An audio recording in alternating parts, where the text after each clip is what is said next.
We see on an island, where a group of hunters face off against several giant monster ants. Their leader gets right up close to one of the ants and says they have to hold them back no matter what, no retreat allowed. But damn, these hunters get overwhelmed real quick. The leader is losing consciousness, and one of the ants is chowing down on his insides. It looks like he's gonna die. But out of nowhere, this dude with crazy strong healing magic saves him just in the nick of time. The leader freaks out because this guy is about to get attacked too, but boom, he gets saved too. And the guy who saved the leader calls on his teammate to finish off the ants. This next guy is a total beast, beating the crap out of those monsters easily. The first group realizes that they were just side characters all along, and these dudes who came to save them are S-rank hunters, the best of the best. They wipe out the red ants easily, but then this even bigger albino ant shows up. The attackers decide to engage the ant, while they leave the wounded leader to the healer. They go all out, using their teamwork to rip off its face and arms. The super powerful warrior uses one of those ripped off arms to obliterate the giant ant. But hold up, there's no time to celebrate because the albino ant army arrives. It turns out the giant ant was just one of many, but these hunters ain't scared, man. The mage guy powers up his lightning, and the brute dude goes into full-on Hulk mode, ripping his clothes apart with his massive muscles. You can see their crazy fight from the city, where this other guy named Choi is relieved they made it in time. Choi's got his hands full because the city's got a serious ant problem too. But he handles it like a boss and lights it up with some serious flames, leaving only the colorless ones. And he's got a team of exterminators to help him out. We then learn that over 10 years ago, portals that could connect to a different dimension suddenly appeared in the world. And guess what? All types of monsters come from the portal. Only folks with special powers, called hunters, can fight them off. The hunters are ranked based on their magical abilities, from S rank being the highest to E rank being the lowest. But here's the kicker, once their powers awaken, they can't get any stronger, no matter how hard they try. 3 years have gone by, and that construction site is now a dungeon raid spot. We see this dude grabbing some drink before he heads in, and one of his friends calls out to him. He's surprised to see him there since he heard that Park quit being a hunter. That was true, but then the economy smacked him in the face after his wife got pregnant a second time. So the dude needed to make a ton of cash real quick, and a dungeon raid seemed like the perfect way to do it. We see that our hero has arrived. His name is Jinwoo. He recently joined the group, but they've already nicknamed him the weakest hunter ever. He greets everyone as he walks in, so Park asks why everyone seems to know him, thinking maybe he's some super strong hunter, but it's the complete opposite. Jinwoo is known as the weakest hunter ever. He managed to get himself injured and ended up in the hospital in an E-rank dungeon. They might as well create a new rank just for him, like an F rank, because he's that weak. But here's the thing, his reputation as the weakest works in his favor. If they call him in for a dungeon raid, it means it's probably gonna be a piece of cake. Jinwoo heard every word they said about him, but he couldn't deny it because it was true. He's just that damn weak. This woman named Juhi calls him out, and it turns out Jinwoo knows her from a previous mission they did together. But forget the greetings, she's more concerned about his latest injuries, and asks him what the hell happened this time. They sit down, and Jinwoo explains the embarrassing fact that he got injured in the lowest ranking dungeon. And get this, the team didn't even have a healer with them, because they didn't think any hunter would be dumb enough to injure themselves there. But they didn't take into account Jinwoo Dumbass' existence. Juhi gets pissed on his behalf, but Jinwoo already knows it ain't their fault. It's his damn fault for being so weak in the first place. It's time to enter the dungeon, and they're all about to head in. So this dude named Song Cheol suggests he be the party leader for this expedition. No one objects, so he leads the way, and before Jinwoo goes in, he gets a friendly reminder to stick close to the group, so he doesn't get hurt again. Jinwoo's only weapon is a crappy little knife with barely any magic power because that's all he can afford with his measly earnings. But he swears he'll give it his all anyway.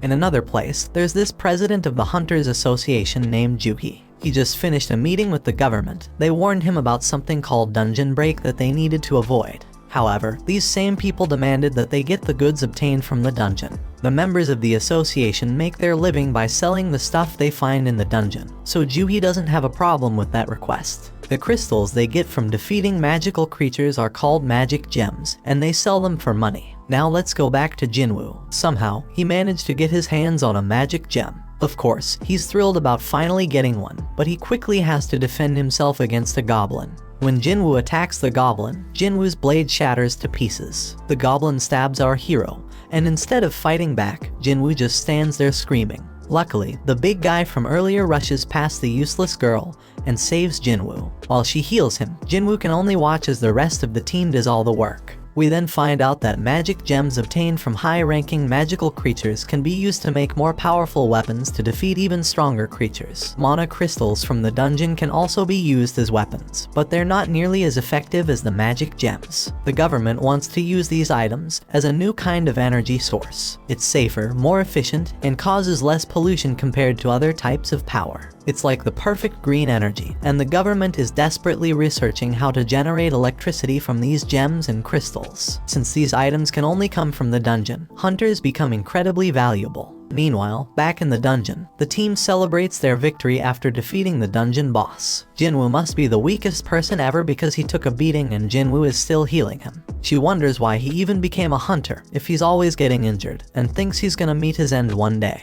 Jinwoo apologizes, but his words don't mean much and she's just worried about him. Everyone gets their share of the spoils from the battle, but there weren't many mana crystals, so they won't make much money. Jinwoo starts to doubt himself and feels disappointed to have only gotten a measly E-rank gem. He starts questioning if it's even worth risking his life for. One guy on the team calls everyone's attention to a huge hole, and they all gather around to figure out what the heck it is. Looks like a cave, but they're in a dungeon, so it's more likely to be a double dungeon. It's rare, but they've heard of it before, and their suspicion is confirmed, because they've already taken down the dungeon boss, yet the place hasn't started closing like a regular dungeon would. It seems like there's more loot to be grabbed deeper inside. Now Song Cheol tries to be the voice of reason and suggests that they follow the normal protocol by informing the association about the double dungeon and following their instructions. But the team ain't down with that idea, because it means giving up all the untapped loot that's probably waiting for them down there. Then this guy Park says it's just an F-rank dungeon, and then he brings up his wife and kid, talking about how he needs to make more money to support them. Song Cheol gets the point they're trying to make, but he wants to hear everyone's opinions before making a decision. Each team member chimes in with a mix of approval for venturing deeper and the realization that this is a clear death trap. In reality, 6 voices are answering to go to the cave, while 6 voices want to turn back. That means someone needs to break that tie, and the only one left who hasn't voted is Jinwoo. The decision is left up to him, and he knows damn well that a D-rank dungeon is insanely dangerous for him. But with his father missing, he's the only one in his family who can earn any money. He's already burdened with a ton of financial responsibilities. His mom's in the hospital, and his sister needs to go to college, so he can't stay broke forever. So he decides to go into the dungeon. Elsewhere, in the lab, where people are getting tested for their magical powers. In the waiting room, the others are ready to recruit any promising new hunters. This ranked hunter Choi has told his people that regardless of age or gender, they're getting recruited. Meanwhile, some thieves snatch a purse and get ready to run over a girl who's in their way. This girl fearlessly snatches the purse back from those guys without even blinking. It's like it's just a regular day for her. This girl is Cha-hee, the famous S-rank hunter. She's a celebrity, but she can't handle all the attention. Her fans go crazy over her, and she makes a super dramatic exit. Back in the dungeon, the party has been walking for 40 minutes now, and they haven't found anything valuable yet. And the portal to a dungeon closes after an hour, so they only have another 20 minutes before they're out of time completely. Jinwoo says sorry to Joo-hee for making her come along because of his vote, but she's more pissed about how he doesn't worry more about his own life. If he had been stabbed just a bit higher, he'd be dead. And on top of that, she had a hard time healing his hands and feet. She keeps scolding him, and he realizes that it's only because of the B-rank healer that he can survive. Jinwoo feels sorry, so she suggests that buying her a meal would be a good apology. Our boy is taken aback by her forwardness, but before they can continue their discussion, the team discovers the boss's room. It's unusual to find such massive doors, so something feels off. Kim refuses to leave empty-handed and is determined to enter, with the others joining him. Meanwhile, in the city, a group of hunters are going through an orientation where they watch a video of Gunhee. He explains that the dungeon portal has been around for over 10 years, and there are still many mysteries within. Being a hunter is dangerous, even for the most experienced ones, so they must always be cautious during a raid mission. They can't afford to be arrogant, and the main key to survival is extreme caution. However, this group in the dungeon seems to have completely forgotten those words and is entering a mysterious, dangerous, and unexplored room. These guys act very naturally, as if they're on some amusement park ride, as they've never seen a dungeon like this before. The statues look ancient, and at least 100 years old. Jinwoo is fixated on the biggest one, and Joohee starts feeling uneasy due to the eerie silence. Everyone wonders where the boss is, and Song Chil stares at something that looks like a magic circle on the floor. His attention is drawn to a tablet with ancient writings, containing commandments about worshipping some god. But Song is more concerned about something else. Joohee is certain she saw the giant statue's eyes move as if it was looking right at them. Jinwoo thinks she's just losing her mind, but everyone is shocked when the door suddenly slams shut. One dude on the team, who didn't even want to come in the first place, realizes something's off and tries to bail. But out of nowhere, one of the statues slices off half his body in an instant. Everyone loses their minds, because not only did someone just die, they got taken out so damn fast that nobody stands a chance against that power. Our boy turns his gaze back to the main statue, hoping that it doesn't move as well, but to his horror, it looks back at him. We take a peek into Jinwoo's past. The dude's been through some serious life or death situations. In his first mission, he got separated from his crew and attacked. Another time, he damn near starved to death while trapped in a maze. He's even been injured by some weak magic beast and ended up in the hospital for weeks. Even the lowest ranked, crappiest dungeons pose a real threat to this guy. Most hunters collect gems and sell them to buy better weapons, which they use to take down tougher beasts and earn bigger rewards. But not Jinwoo. He's stuck with a cheap little knife, and if that thing ever breaks during a fight, he's left fighting barehanded. His clothes are all raggedy with holes in them. He constantly gets mocked by others. He is stuck in this dangerous job that barely pays the bills. His only way to survive is by finding clever tricks and studying every little detail around him. Fast forward to the present, Jinwoo senses the danger oozing out of the giant statue, but he can't warn the others in time. That giant shoots out a massive beam from its eyes, causing chaos and destruction. The team is freaked out, unable to wrap their heads around what's going on. Joohee's trembling in fear, and his buddy Jinwoo is wondering how the hell things ended up like this. They're trapped with no way out, and even if Jinwoo gets lucky this time, he knows deep down he's gonna end up dead sooner or later. But our boy wished to catch the One Piece episode before he died. Song Chil tells everyone to stay put because the statue will strike again if they move. Jinwoo is too terrified to move, and Song thanks Jinwoo for his earlier warning, when he shouts for everyone to get down because he saved them all. Song is a seriously tough dude, and Jinwoo is shocked to see that he's missing an arm. Jinwoo needs to stop the bleeding for him because Joohee is freaking out and can't handle the pressure. She's a B rank healer, but her fearfulness limits her to easy raids only. Song has been on plenty of B rank raids himself, so he can tell that this statue isn't a rank, or maybe even an S rank. The tablet had some stuff written about praising God or facing consequences, so Jinwoo figures that this statue must be the god it was talking about. We then find out that 10 years ago, these gates started appearing all over the place, and brought about all sorts of supernatural stuff. One result of this is people awakening special powers called hunters. Their job is to take down monsters in the dungeons, and once a hunter's power awakens, it stays the same. At school, Jinwoo's sister tells some girl about how her brother always ends up getting hurt. This girl can't believe that Jinwoo is a hunter and says she'd be a better hunter than him. Back in the dungeon, Song wants to come up with a plan to escape, but this one man gets impatient. He just signed up with some famous guild and doesn't want to die now. This guy is confident that his insane speed will get him out of there. He does have some crazy speed as he takes off running, but the statue disintegrates him, leaving only his fast feet behind. That makes it clear that this statue could wipe them all out in a heartbeat if it wanted to, and it could do it easily. So why doesn't it? Jinwoo realizes it must have something to do with the first command, which is to worship God. Jinwoo gets up, having come up with an idea, and gets a determined look on his face. Song is worried, but amazed to see that Jinwoo hasn't given up on surviving this mess, judging by the fire in his eyes. Jinwoo locks eyes with the statue and manages to prevent it from attacking at the very last moment. Our boy figures something out and tells everyone to bow down. Jinwoo thinks that if they show some respect to God by keeping their heads low, these freaky statues won't attack. Now everyone else is too damn clueless to come up with a better plan, so they all start bowing down to the statue, scared as hell, hoping this will save their sorry asses. But things get terrifying when the statue makes a terrifying face, moving mutton chop despite all the advice, and gets all pumped up because the statue ain't attacking anymore. And guess what? Everyone follows his dumb lead. But our boy he's say there's more to this crap. Right then, the statue makes a crazy move and stands the hell up. Now the supposed leader turns to Jinwoo, hoping he's got a plan. But damn, our boy doesn't, but for the fact that they can't break the commandments set by the tablet. The second commandment says they gotta praise God, so this brave dude with long hair steps up and starts praying to the damn thing.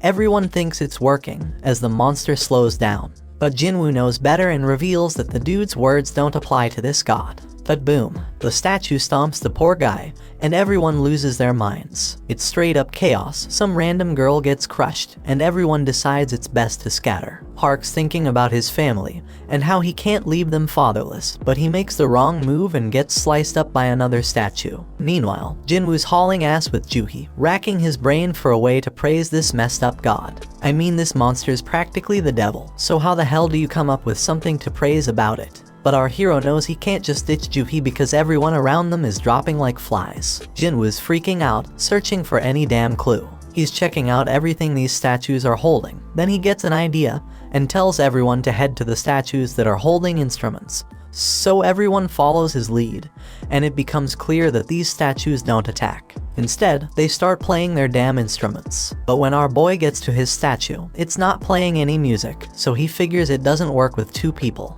Jinwoo leaves Juhi behind, and that statue starts playing its tune. He hauls ass to find his statue, but damn, he nearly gets crushed. And then someone screams because Jinwoo's landed his sorry ass in front of the wrong goddamn statue. It slams its shield right on top of him, and Juhi goes nuts, screaming for Jinwoo. Our boy is still kicking, but he's in really bad shape, determined as hell not to give up. But damn, that giant's ready to finish him off for good. Jinwoo ain't ready to bite the dust, though even as that massive mofo stomps its foot down our boy. But guess what? Just in the nick of time, a statue starts singing, and we see Jinwoo made it to that statue just in the nick of time. He finally gets what it means to praise God, and the giant statue takes a chill pill and sits its ass down. Jinwoo tells Juhi he's fine, but she's shocked to see his foot ripped off. He tries to assure her he'll be alright, but she ain't having it. She's dead set on healing him, but her own body starts giving up on her. Everybody's in shock seeing how that goddamn raid went straight to hell. Some dude even tells Song that losing his arm was karma for leading them down this messed up path as their leader. Others think that's a bit too harsh, but Song takes full responsibility. But Jinwoo's way smarter than all these fools, because he knows there's no time for fighting because there's still one commandment left. Right then and there, the giant raises an altar smack in the middle of the room. Jinwoo knows them well from the legends, where they're used for offering treasure and sacrifices to the gods. The third commandment was all about proving your faith in God. Kim figures the sacrifice gotta be someone's life, and he couldn't think of a better candidate than their leader. They've all seen their teammates die, and Song's the one to blame. So Song steps up to that altar, but Jinwoo points out it ain't all his fault, since they all voted to come down there. Then fire pops up as Song approaches the altar, and he asks Jinwoo if there's something else he gotta do. Our boy, being the smartest and bravest of them all, asks the others to help him get to the altar so he can check it out. Jinwoo ain't thinking nothing bad's gonna happen to them, so they get him there, and what do they find?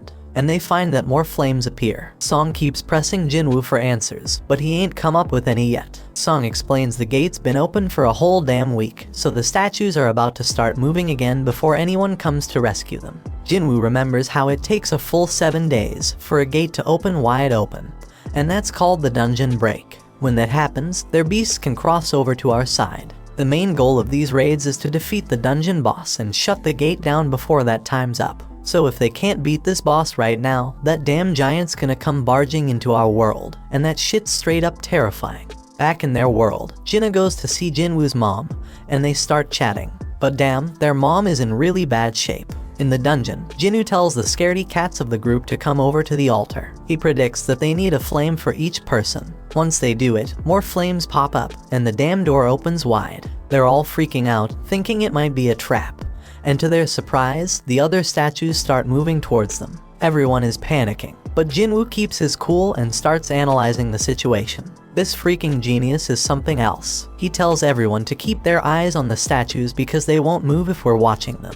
Everyone follows his orders, and shockingly it works. Everyone's doing their best to keep their eyes on those terrifying statues, but then this one chick gives in to fear and tries to haul ass toward the door. As soon as she crosses the circle, her flame goes out, but she manages to make it out the damn door. Song Cheol can't figure out what the hell is happening. The door closed a bit, but the girl made it out alright. He thought we were supposed to stay in the circle, so naturally, he turned to Jinwoo for answers. Jinwoo's just as confused, but he starts analyzing everything again. Those blue flames have been burning out over time. One of the fire ones went out when that girl escaped. The first order was to revere, the second was to praise, and the third was to prove our faith. Jinwoo is damn sure that the door must be a trap. This situation is dangerous as hell, and it's messing with our heads, giving us false hope. It makes him wonder if this is some test of our faith in this god. Jinwoo gets thrown to the ground as the next dumbass decides to make a run for it, and the same shit happens. His flame goes out, the door closes a bit more, and he seems to escape. Kim starts thinking about leaving too, but Jinwoo warns everyone not to move. If anyone else leaves, we won't have enough eyes on the statues to keep them from moving. He reminds everyone that as long as we keep our eyes on those statues and stay put, we'll be safe. Jinwoo shows off his deduction skills once again, saying that the blue flames are like a damn timer, and when they're all gone, we can leave. Kim points out that there's also a chance we'll get trapped when the timer runs out. He admits he didn't expect Jinwoo, the weakest member, to achieve this amount of success. They're only alive thanks to him, but Kim's got a family waiting for him, and he doesn't want to die. He just wants to make it home, and can't risk Jinwoo being wrong. Kim says sorry and bolts out the door. Our boy won't have enough eyes to keep tabs on all these damn statues. Those statues start moving again. Jinwoo ain't about to bite the dust here though. Things are worse than ever, but he reminds himself that he's pulled through tough situations before. But damn, things are worse than ever now. But Song Cheol shockingly tells Jinwoo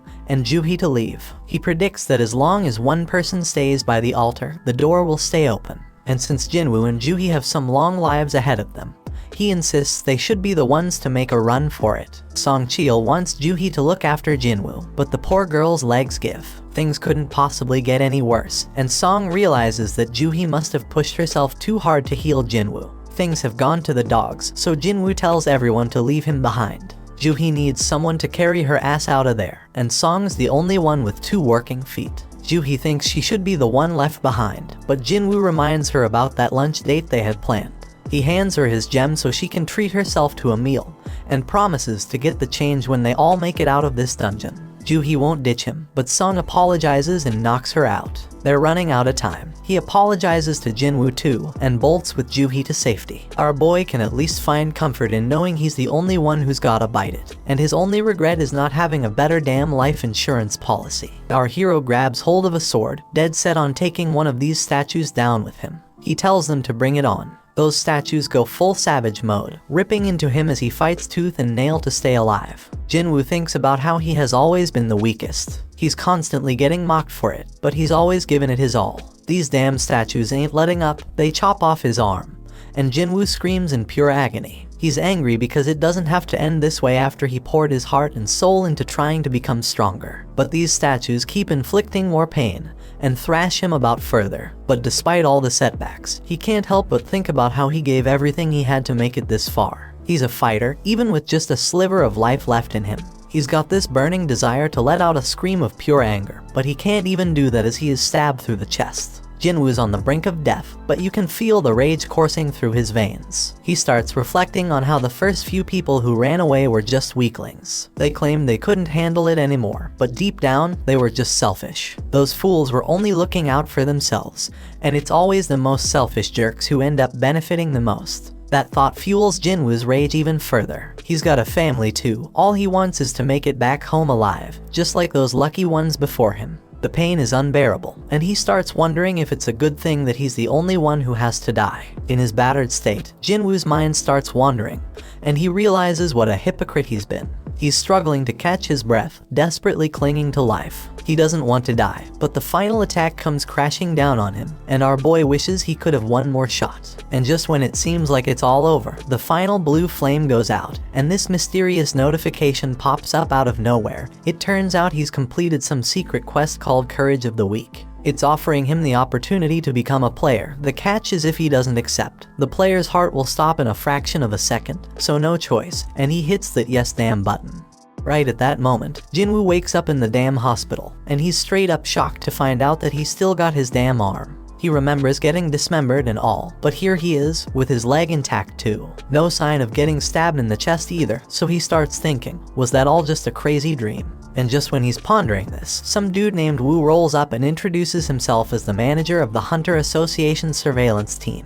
And that purple-haired dude, yeah, his name's Kang, but they ain't saying why they are there. They do reveal that Jinwoo was unconscious for 3 straight days. And get this, Joohee and Song ain't dead either. Song lost his arm though, so he might have to peace out as a hunter. Joohee's all sorts of messed up mentally, so she's getting psychiatric care. But it doesn't look too good, bro, so she's probably not gonna continue as a hunter. Only 6 peeps made it out alive from that crazy double dungeon they stumbled upon. Being a hunter is always a risky business, but what went down that day was a real tragedy. And here's the real mind-boggler, when another guild showed up later after being alerted by the survivors, and they found just Jinwoo. No signs of the temple or their statues. The survivors all told the same wild-ass story, which is hella hard to believe. Everyone's stories match up perfectly, so nobody's suspecting them. It's a crazy situation. And now, Woo's got this theory. He looks at Jinwoo and asks if he has a second awakening. Woo explains that a hunter's power is determined when they awaken it, and it doesn't change after that. But on some crazy rare occasions, a hunter can go through a second awakening. This mind-blowing event can push them past their previous limits, even to the ORS rank. Jinwoo gets all pumped up, thinking about this, and Woo brings out this meter thing to test Jinwoo's power. Woo figures that if they really went up against an instant-level magic beast as the survivors said, a low-level hunter wouldn't stand a chance. And since there ain't a single monster trace left behind, the most likely explanation is Jinwoo's second awakening. Jinwoo's hyped as hell to hear the results of his mana test. But damn, the results ain't looking good. Woo admits they messed up, and they leave. Turns out Jinwoo only scores a lousy 10 on the test. Even E-rankers usually get at least 70. A score of 10 puts Jinwoo in civilian territory. And to top it off, the dungeon just vanished, so they can't even investigate how Jinwoo pulled off survival. Jinwoo's bummed out by the whole damn thing, but he can't help but wonder why those guys didn't ask about the freaking thing floating in the air. He's freaking out, wondering if he's the only one who can see this, and then he realizes it's like a touch screen or something.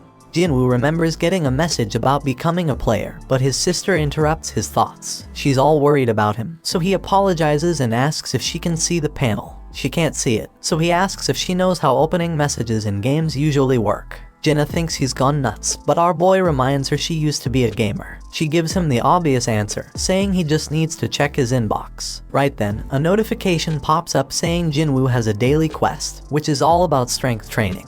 After Jinna leaves, our hero opens up a ton of these panels. They explain that the system is there to help the player get better, and if he doesn't follow it, there's gonna be consequences. They've also sent him some rewards, but Jinwoo has no clue what any of it means. Jinwoo accepts his daily quest, which sets out a bunch of goals like push-ups, sit-ups, squats, and running. But if he fails to complete the quest, he's gonna get penalized. Jinwoo starts wondering if this whole thing's a joke since he's stuck in the hospital and ain't got no energy for any of that crap. Outside, Woo tells the chairman that Jinwoo didn't have a second awakening. The whole incident's still a mystery, so they gonna mark it as a special case and look into it more. Meanwhile, Mr. Choi tells Cha-hee that she gonna be part of a B-rank raid as an instructor. This raid's gonna test and train the recruits, and he can't think of a better instructor than her. Cha-hee doubts her teaching skills, but Mr. Choi tells her to just fight like she always does, and everyone gonna learn from watching her. He goes on to explain that the Hunter Guild is one of the top 5 guilds in the country, but they ain't nothing special on the international stage. Hunters can't level up on their own, but they can improve their collective combat skills. Somewhere else, another gate opens up, and the observers are all like, damn, when are the hunters gonna show up?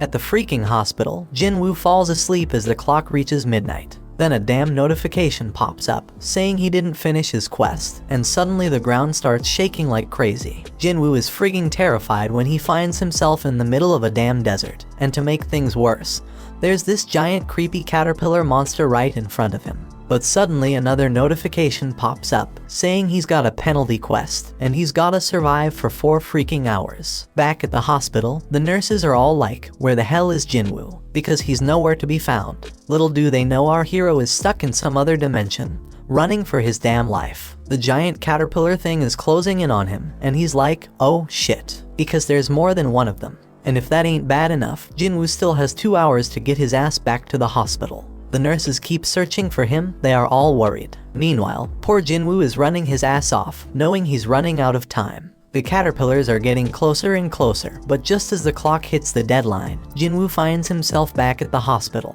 The notification confirms that he completed the penalty quest, but Jinwoo is so drained that he ends up puking and passing out. He gets another reward, but he's out cold and has no idea. Later on, Jinwoo tells his sister that he's healing up nicely and might be able to go home soon. So he gets dressed in his fancy tracksuit and heads outside. Over in another place, Juhi gets a request to join a raid, because some D-rank gate has shown up. The other guilds are busy, and Juhi can't bring herself to agree to go. On the other hand, Juhi gets some good news that Jinwoo has woken up from his coma. Juhi is all nervous and shit as she goes to visit him, but the nurses are like, he's running again, just like every day since he woke up. Outside, Jinwoo is thinking about how it's been 4 days since he woke up, and he's learned a few things. First off, those pop-up windows he's been seeing are for real, not some crazy hallucinations. And when he completes his daily quest, he gets 3 types of rewards. One is full recovery, which he uses now to shake off all that exhaustion from running.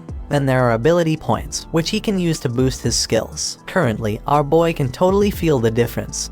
He's got some serious power now. So this dude Jinwoo, he's got mad skills with inventory screens. Jinwoo takes a moment to think about how dang strange his life has just become and points out how it's like a freaking video game. But while he was messing with his screens, everyone around was just gawking at him. Anyway, this dude completes his daily quest and gets a random loot box as a reward. And guess what? Today's loot is a mysterious key. Usually, he just gets useless junk like pens and bandages, so this key is a total surprise. Then he gets a notification saying the key is for teleporting to some instant dungeon, with a location and all. Now Jinwoo doesn't know what the heck an instance dungeon is, but based on everything that's been going down, he figures it's some kind of event to help him get stronger. In this world, these things called gates open up all the time, and they even get a news report to keep track of them. Jinwoo goes to see his mom and remembers when he found her passed out. Turns out she's got this messed up sleep disease called final rest, and it showed up when the gates appeared. Some people say it's because of the constant exposure to mana. Modern medicine can't do much except keep them on life support. Jinwoo busted his ass to make enough money to become a hunter so he could pay for his mom's treatment. He told Jinna that he'd soon be able to afford their mom's treatment, but she was scared shitless about how dangerous being a hunter is. Jinwoo tries to reassure her that things will be okay from now on and tells her to trust him.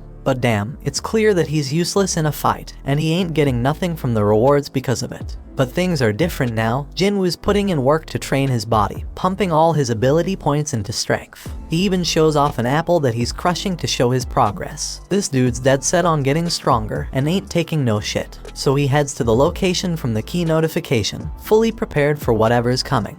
And if shit gets too real like it did in that raid, he'll just haul ass and run away. When Jinwoo pulls out his key, bam, a freaking keyhole appears out of nowhere. Jinwoo uses the key to unlock it, and boom, a mysterious gate shows up. So he walks through it, and guess what? A notification pops up saying he's in an instance dungeon. The exit's sealed off, but regular folks don't even notice it. Turns out this place is like a whole other dimension, and these instance dungeons ain't like your regular dungeons. He thinks it's kinda like a red gate, but he ain't got much info on those since he's never been in one. Jinwoo realizes he can't just run like he planned, and then another notification pops up. It says the only way out of this joint is by beating the boss or using a teleportation stone. Jinwoo's couldn't even take down an E-rank beast before, and now I gotta clear a whole instance dungeon all by myself. He wonders if he's really up for it, but he figures he ain't got no choice, so he starts making his way through. But damn, Jinwoo's confidence starts to fade real quickly. And it ain't without reason, because a bunch of goblins show up right in front of him. Jinwoo gets a flashback of when he got stabbed, and these goblins come at him. These little suckers are relentless, they're swinging and charging like crazy, but Jinwoo's doing a good job dodging and blocking them. But damn, he gets overwhelmed eventually. But you know what? Jinwoo gets pissed off and straight up stabs one of those goblins. He's feeling more confident after that, so he takes out the other two like it's nothing. Jinwoo can tell he's getting stronger, but out of nowhere, this beast shows up. It shatters his freaking dagger like it's made of glass. Jinwoo can sense this monster is way stronger than the goblins. As this creature stares him down, his legs freeze up. He's thinking, what the hell? Am I scared? Because he didn't think he was traumatized from the raid. But his legs keep trembling, and this monster starts its attack. Jinwoo barely dodges it, but it manages to scratch him. He ain't got no healer with him, so if he gets injured again, game over for him. This monster lets out a howl and charges straight at Jinwoo.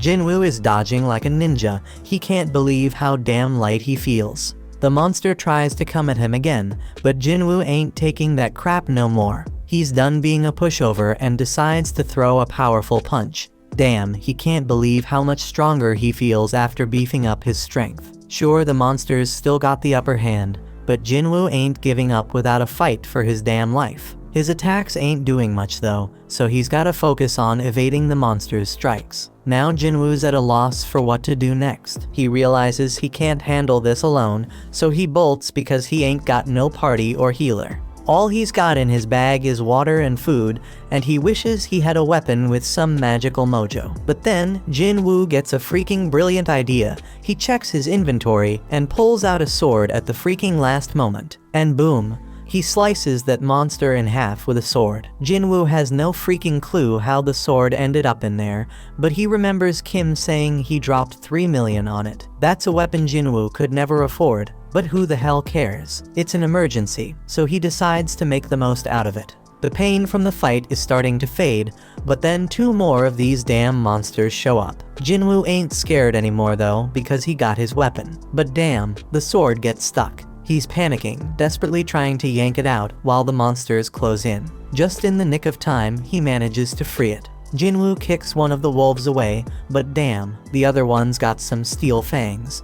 He kicks that sucker and tells it to find something else to chew on because he just got his sword. He takes down that monster, and now there's only one left. But Jinwoo's like, these things ain't nothing compared to the giant statue. Now all Jinwoo's gotta do is act tough, and the remaining wolf runs off like a scaredy cat. When he finally gets a break, Jinwoo realizes he's reached level 2, something that never happened with his daily quests. He figures it's because this was real combat, and he realizes all his stats go up by 1 when he levels up. So he gets 5 points from real combat, while daily quests only give him 3. Fighting is more efficient, no doubt about it. He ain't sure exactly how much 1 point makes a difference yet, but Jinwoo's certain that strength is the most important stat of them all. He's got it at 32 now, and he feels like he's walking on air. He thinks the higher his base abilities grow, the more points he'll gain. Our boy is more fired up than ever now that he's found a way to get stronger. So he goes to check the beast for essence stones, but damn, he gets items instead. Like in games, Jinwoo figures this dungeon, and the magic beasts inside are different from the ones in gates. And guess what? He's shocked to find out his system has a freaking shop, but his level is too low to buy anything.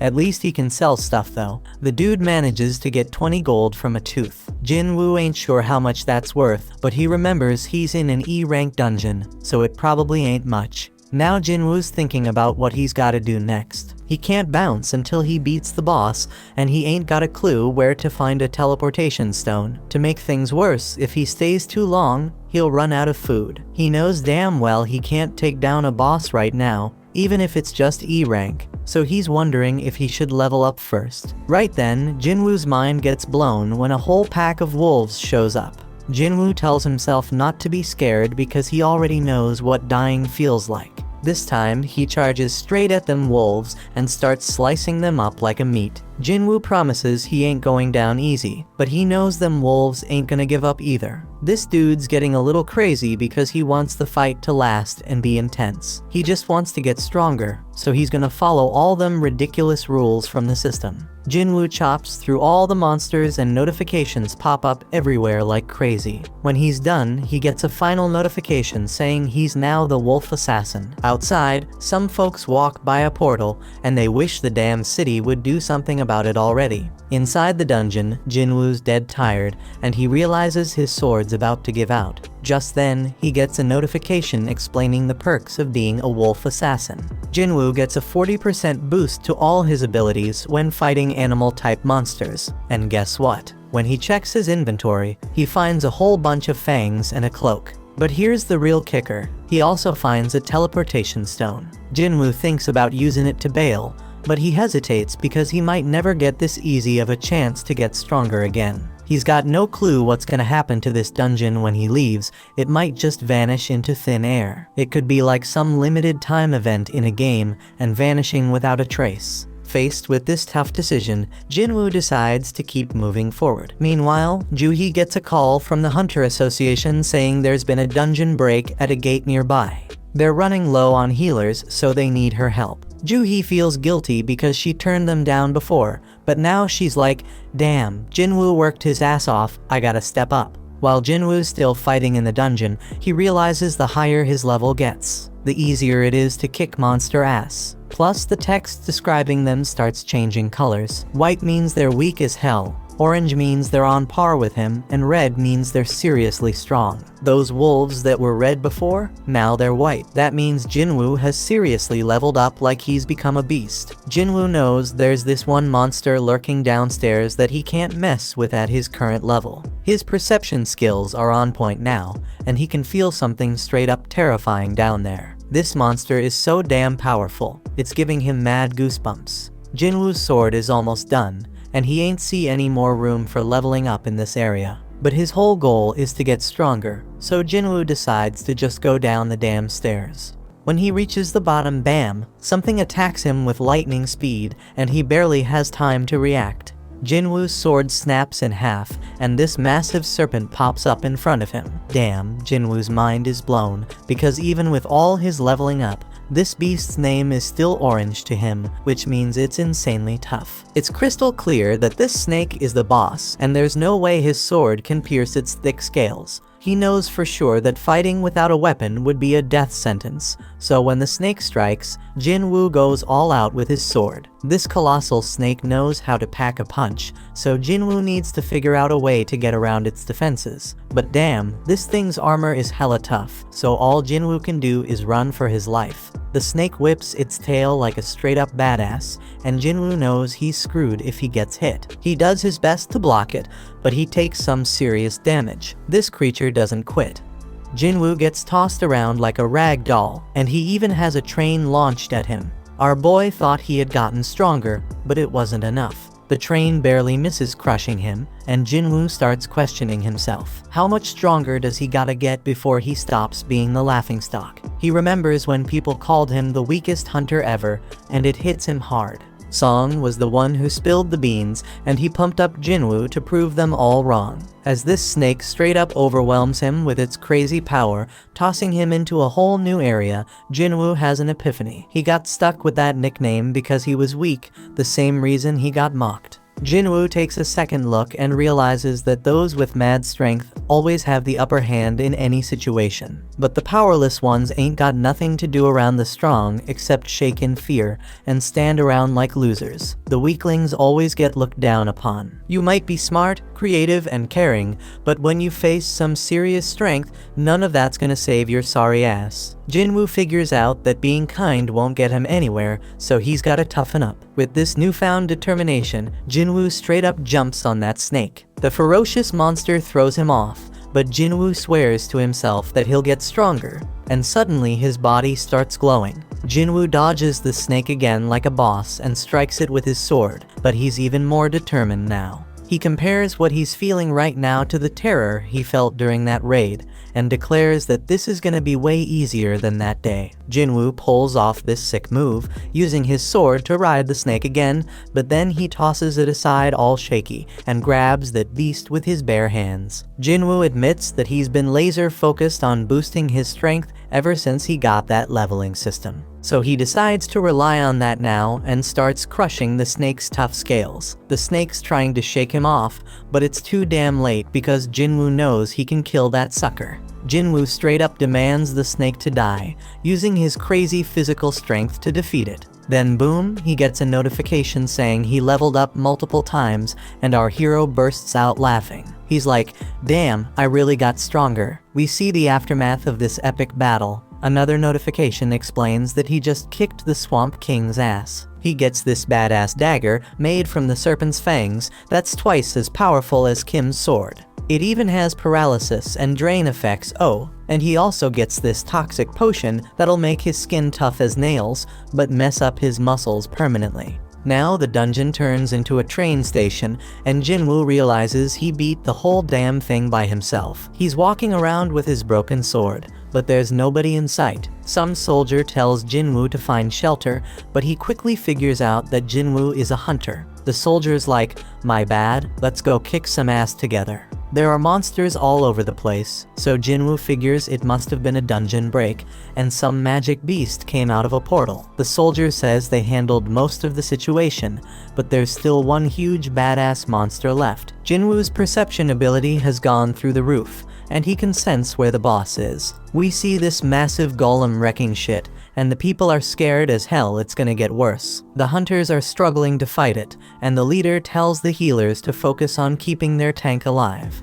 The healers are all like, "We're doing our damn job," and the tank wonders what the damage dealers are even doing. The damage dealers are giving it their all, but the golem's defense is insane. And to make matters worse, they don't have enough hunters who can use magic. Jinwoo expertly analyzes the situation and realizes that this group of hunters was put together in a hurry. No wonder they ain't working together. He uses his perception again and sees their ranks. 2 A ranks and 2 D ranks. One of those D ranks is a tank, which explains why they can't take down the golem. This battle's been going on for a hot minute, and then he checks out the healers and is shocked to see that Juhee is one of them. Juhee gets told by one of the hunters to pitch in and help. She reminds her that she's supposed to be a B rank healer, but then she snaps out of her fear and casts a spell. And the hunter's like, "Stay focused, girl." But poor Juhee can't shake off those creepy memories of the giant statue, so she loses her concentration again. Jinwoo notices she's still freaked out,